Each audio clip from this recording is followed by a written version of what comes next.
Alright, so today we're going to be working on building a quiz in Interact. So when you log into Interact, this is the first screen you're going to see. As you can see, I've already set up a couple of quizzes, but yours will be blank if this is the first time that you're logging in. So we'll start off by creating a new quiz. You can use a template, but what that is it's a set of questions that are already created. So as you can see, it might be a good place to start if you're not really sure what you want to use for your first quiz. Personally, though, I usually use from scratch because I've already written out the questions, and hopefully if you've gotten to this point in the blog post, so have you. So we'll start with from scratch. I'm going to use scored for this particular one, but as we talked about in the blog post, each of these different types has different applications for quizzes. So we'll grab scored and wait for it to load. So you start off by titling your quiz. So, are you ready to grow your business? And then this is just kind of a little fun descriptor if you need it. So we'll just grab a random image from here. So Interact has a library of images that they grab from Pixabay, and those images are all royalty free and they do not require attribution, so they're great to use if you need something quick. We'll talk about other ways to add images in a minute. So from here you can also change the button color and font colors and things like that. So for this, I want this button to be one of my brand colors, and you can also change the font. So if you use a Google font like I do, you can use that, and it makes it really easy to match your branding on your site. You can also upload a logo. I'm not going to do that right now because it just takes a while to load on my computer for some reason. But if you do, your logo will show up over here in the corner. So from here, we're going to add a question. So this is the title of the question, which is where you ask the actual question. So for this example, let's start with, do you know who your ideal client is?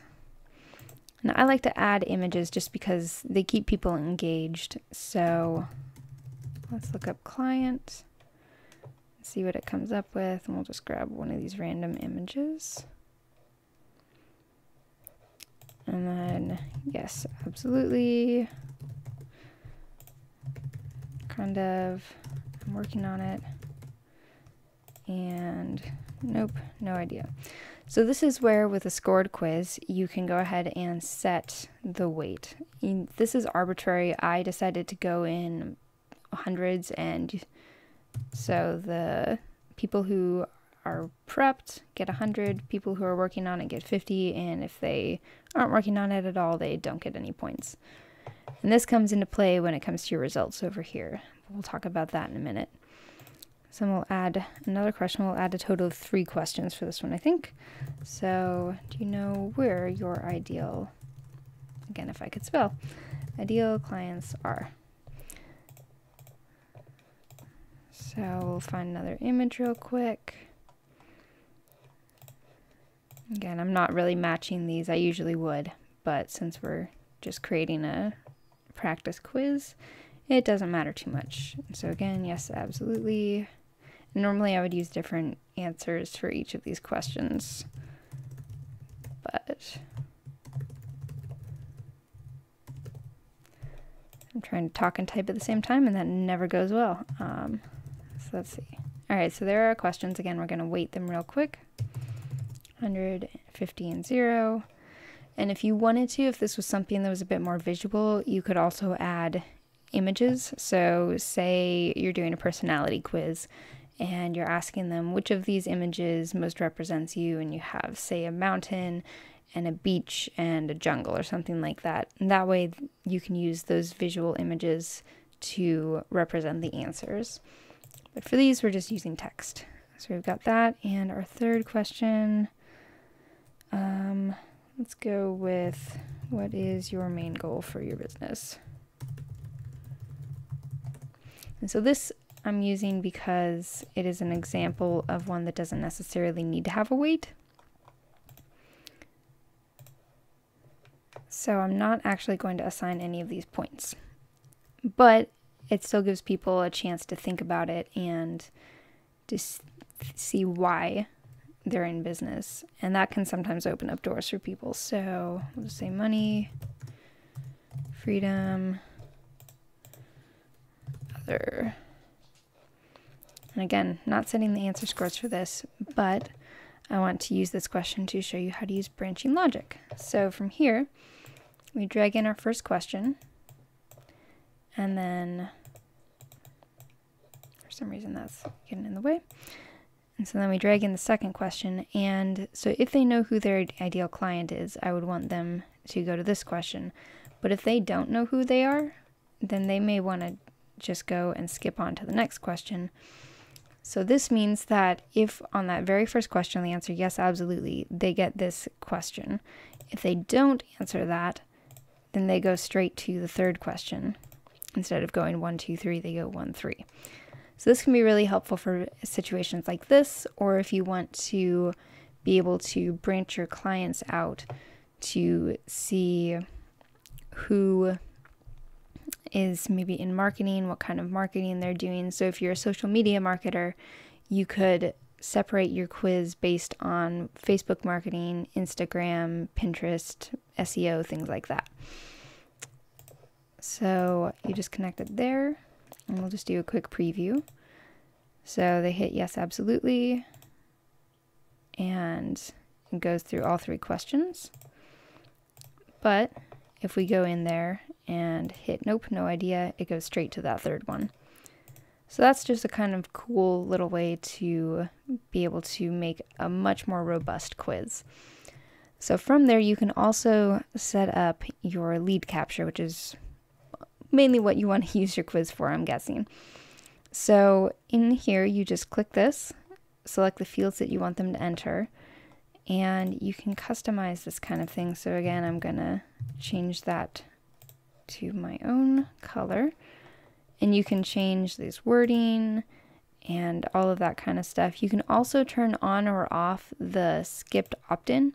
So if you don't want people to see their results without giving you their name and email address, then you can do that. But you can also let them skip that so there's no pressure. I have found a lot of the time people do not enter their name and email address unless they have a reason to do so.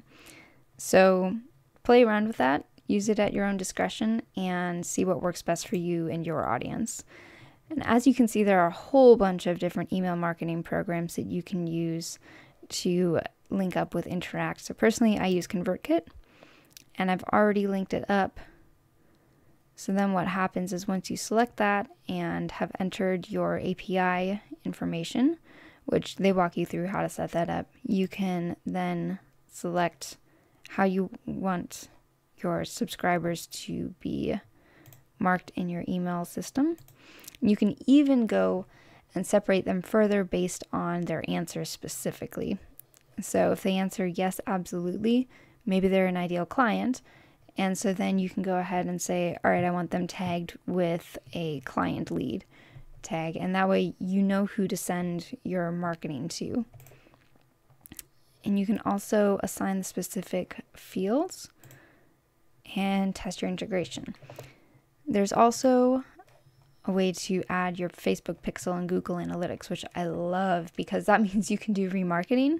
So if someone makes it all the way through your quiz, then maybe they're ready for your Tripwire product. Or if they don't make it all the way through your quiz, then maybe you want to go and send them a Facebook ad that says, hey, you didn't complete this quiz.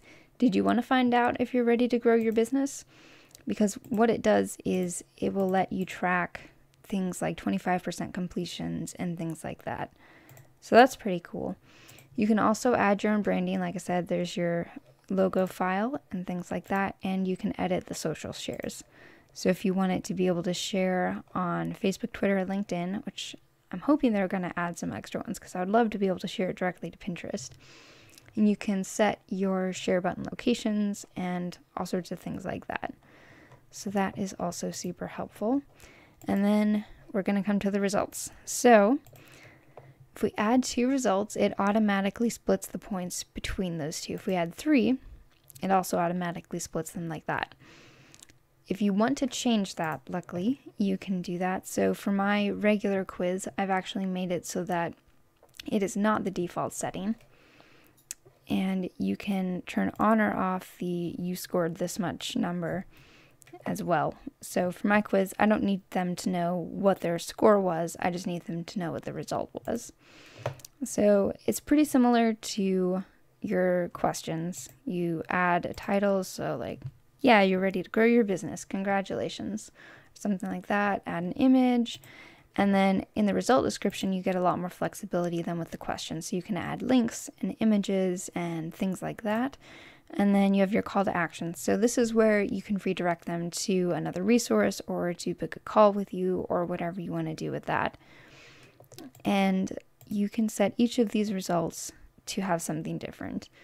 So if they got result 3, then in this situation, maybe they're ready to grow their business. Result number 2, they're not quite ready, but they're getting there. And result number 1 would be that they really need to work a lot on growing their business before, or setting up their business for growth before they actually grow their business. So again, this is a way to be able to segment your audience into whether or not they're ready to work with you. There are a lot of different things you can do with these quizzes. So again, read through the blog post and see what's going to work best for you. And if you have any questions, just drop them in the comments. I hope this helps.